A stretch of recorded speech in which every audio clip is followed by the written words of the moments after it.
Ya, kita akan mulai. Judulnya adalah Pertanggungjawaban Anugerah yang Dikaruniakan. Dan natsnya seperti yang sudah disebut tadi adalah dari 2 Korintus 5 ayat 10. Sebab kita semua harus menghadap tahta pengadilan Kristus, supaya setiap orang memperoleh apa yang patut diterimanya. Jadi supaya setiap orang memperoleh apa yang patut diterimanya, sesuai dengan yang dilakukannya dalam hidup ini, baik atau jahat. Sebagai pengantar, mendengar tahta pengadilan, kesannya bagaimana? Ya, mungkin kita takut ya. Atau ada juga yang bingung. Kenapa bingung? Loh, kan kita sudah percaya. Kalau sudah percaya kan sudah diselamatkan. Lalu kenapa masih ada tahta pengadilan gitu ya. Nah, jadi supaya tidak bingung kita sedikit konsentrasi ya, karena alur dari pemikirannya memang mungkin tidak terlalu mudah diikuti. Latar belakang dari teks kita, saya mulai dulu dengan latar belakang dari teks dari 2 Korintus 5 itu adalah penjelasan menghadapi maut. Jadi ini nas mengenai penjelasan menghadapi maut sebetulnya. Nah, istilah yang dipakai adalah bahwa kita sedang tinggal dalam kemah, yaitu tubuh kita, ya. Dan tubuh ini adalah fana. Jadi ini merupakan suatu gambaran dan kemahnya bersifat sementara, ya. Jadi sementara kita hidup ini sekarang diumpamakan sedang hidup dalam kemah. Itu ceritanya dari 2 Korintus 5. Nah, pertanyaan, kita sedang berkemah di mana? Kita sedang berkemah di dunia yang fana. Jadi konsekuensinya maka ada penderitaan. Maka dalam nats berikutnya dikatakan dari 2 Korintus 5 ini ayat 4, beratnya tekanan.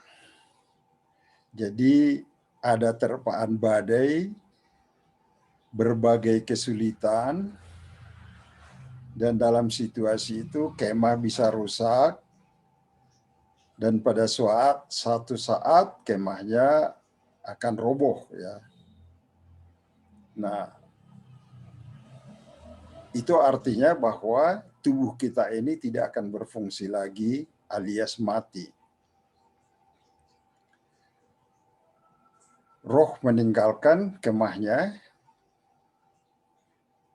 Kalau begitu bagaimana? Nah, itu pertanyaannya. Kalau begitu bagaimana?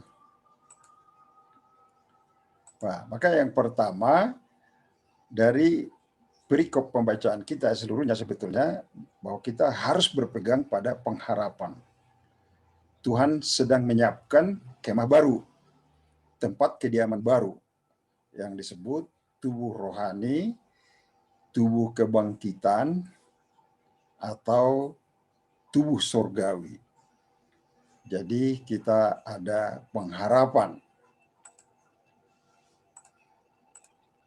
Karena itu dikatakan dalam ayat 7, hiduplah karena percaya, bukan karena melihat. Jadi maksudnya kita berpegang kepada pengharapan itu, bahwa kita hidup karena percaya, bukan karena melihat. Jadi fokus kepada hal yang dijanjikan Allah, hal yang tidak kelihatan. Ya, hal yang tidak kelihatan. Nah, apa hal yang tidak kelihatan itu? Salah satunya adalah bahwa akan ada nanti tahta pengadilan Kristus. Dari kamus yang saya baca, pengadilan ini disebut bema dalam bahasa Yunani, tempat berdiri di hadapan hakim. Tetapi kalau pengadilan maksudnya apa gitu ya. Nah, ini bagi orang percaya berbeda. Pengadilan ini dari pengertian saya adalah suatu penaksiran, suatu semacam perhitungan ya untuk mendapat anugerah atau pengakuan, dalam bahasa Inggris recognition ya, dari Tuhan. Karena Tuhan adil, Dia mau membalaskan kehidupan yang kita jalani sebagai orang beriman, sebagai orang yang beribadah. Jadi konteksnya adalah seperti itu. Jadi ini bukan penghakiman untuk penjatuhan hukuman, tetapi ini lebih daripada recognition, ya, pengakuan dari Tuhan bagaimana kita menjalani ibadah sebagai orang percaya. Nah, dalam Matius 25 dikatakan Tuhan memberi pembalasan seperti yang telah kita jalani sebagai orang percaya itu. Dalam Matius 25:21b dikatakan, masuklah dan turutlah dalam kebahagiaan Tuhanmu. Karena Kristus limpah dengan anugerahnya, maka Dia juga mau memberkati kita di dalam menjalani hidup ibadah di dalam kesulitan-kesulitan di muka bumi ini.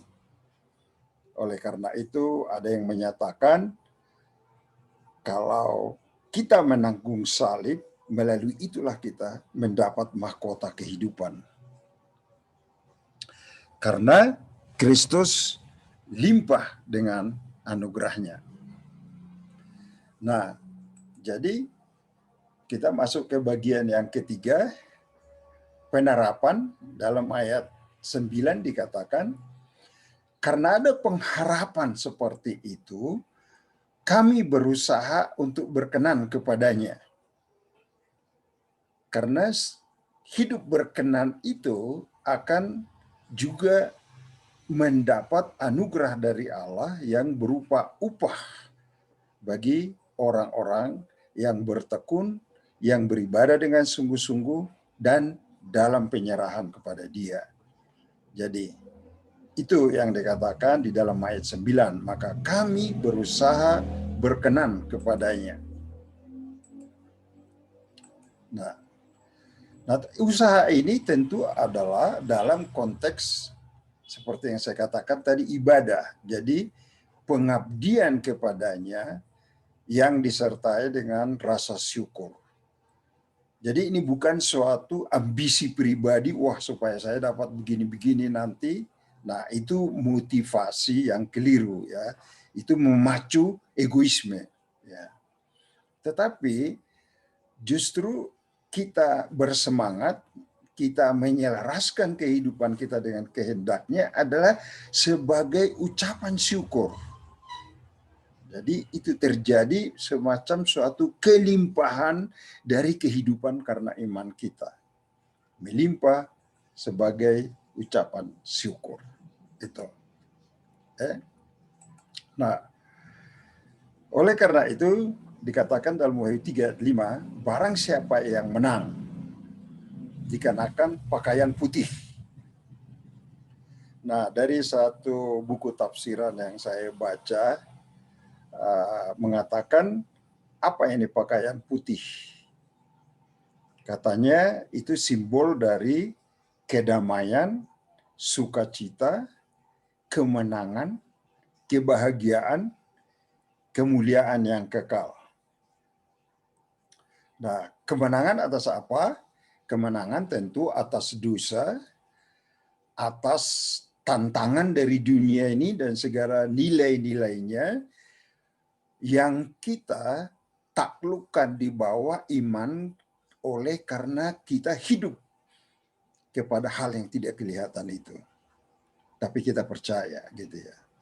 Dan yang terakhir, kemenangan tentu terhadap penggodaan dari setan. Dan juga tatkala kita menghadapi kematian itu, pengharapan yang kita sudah sebut tadi bahwa Tuhan nanti akan sediakan kemah yang baru. Sehingga dengan itu kita tetap dalam penyerahan. Ya. Nah, satu contoh bagaimana kita perlu menyelaraskan, ya. Saya waktu membaca ini, wah, diperingatkan juga ya. Misalnya ini soal berbicara.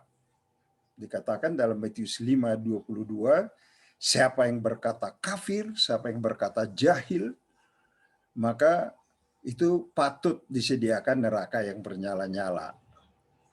Dalam Matius 12 ayat 36 dikatakan, setiap kata sia-sia harus dipertanggungjawabkan pada hari penghakiman. Jadi dua ayat ini sebetulnya berhubungan dengan spesifik bagaimana kita berkata-kata. Jadi dalam hal berkata-kata juga kita harus belajar untuk berkenan kepada kehendaknya. Karena itu juga nanti akan diperhadapkan kepada kita sendiri tatkala waktu penghakiman itu gitu ya. Jadi apakah kita dapat pahala atau tidak dari apa yang kita ucapkan, dari apa yang kita nyatakan. Ini sangat mudah untuk salah oleh karena kadang-kadang seringkali kita sudah berbicara sebelum berpikir. Kita sudah berbicara sebelum meneduhkan hati. Tatkala ada dalam pikiran, seharusnya kita bertanya, ini patut nggak saya katakan sekarang, begitu ya. Jadi supaya kita tetap belajar berkenan kepada Tuhan, terutama di dalam berkata-kata, karena Yakobus mengatakan, karena lidah tidak bertulang itu adalah merupakan senjata yang mematikan, yang sering disalahgunakan. Jadi khusus hari ini kita penerapannya kepada hal berkata-kata ini supaya kita memperhatikan bagaimana kita cara berkata-kata. Oke. Nah, jadi mari kita memperhatikan apa yang kita ucapkan yang keluar dari mulut kita. Nah, ilustrasi penutup ini ada cerita tentang seorang pengawas bangunan. Dan dia bekerja di suatu perusahaan developer, pembangun perumahan. Nah, pada masa persiapan pensiunnya, maka direkturnya meminta dia untuk melaksanakan satu pembangunan rumah di coupling yang masih sisa dalam bidang usaha mereka yang belum terbangun. Nah, jadi seperti biasa, dia mengawasi pembangunannya ala kadarnya. Karena ini pekerjaan harus dilakukan. Jadi, ya tidak dengan segenap hati dan tidak dengan kesungguhan. Nah, beberapa selang kemudian, pas dia hari besoknya akan mulai pensiun, maka direkturnya memanggil dia ke kamar pimpinan. Dan di situ sudah tersedia satu berkas surat-surat dalam map. Dan kemudian setelah direkturnya mengucapkan beberapa kata terima kasih untuk selama bekerja di sini dan seterusnya, kemudian dia berkata, kami mau memberikan sesuatu kepada Anda. Kemudian berkas itu diambil, lantas diberi penjelasan. Inilah surat-surat dari rumah yang sedang kamu awasi pembangunannya beberapa waktu yang lalu. Dan inilah bentuk penghargaan kami, dan ini adalah untukmu. Nah, pada saat disebut seperti itu, pengawas bangunan itu pertama bergembira, tetapi juga sedikit ada hal yang mengganjal dalam hatinya. Wah, kalau saya tahu bahwa rumah itu ternyata untuk saya akan memperhatikan baik-baik tatkala saya mengawasi pembangunannya. Tetapi saya hanya dengan setengah hati, karena itu kewajiban pekerjaan. Nah, kira-kira ini merupakan suatu ilustrasi menurut saya yang menggambarkan kehidupan beribadah kita mengikut Tuhan saat ini. Sebetulnya semua yang kita kerjakan juga akan berpulang kepada kita tatkala hari penghakiman itu. Nah, inilah yang disebutkan di dalam epistel kita tadi yang kita sudah baca.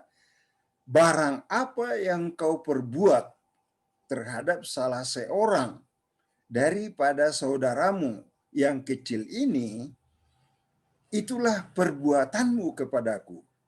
Karena mereka bertanya, loh, kapan saya memberikan Tuhan makan?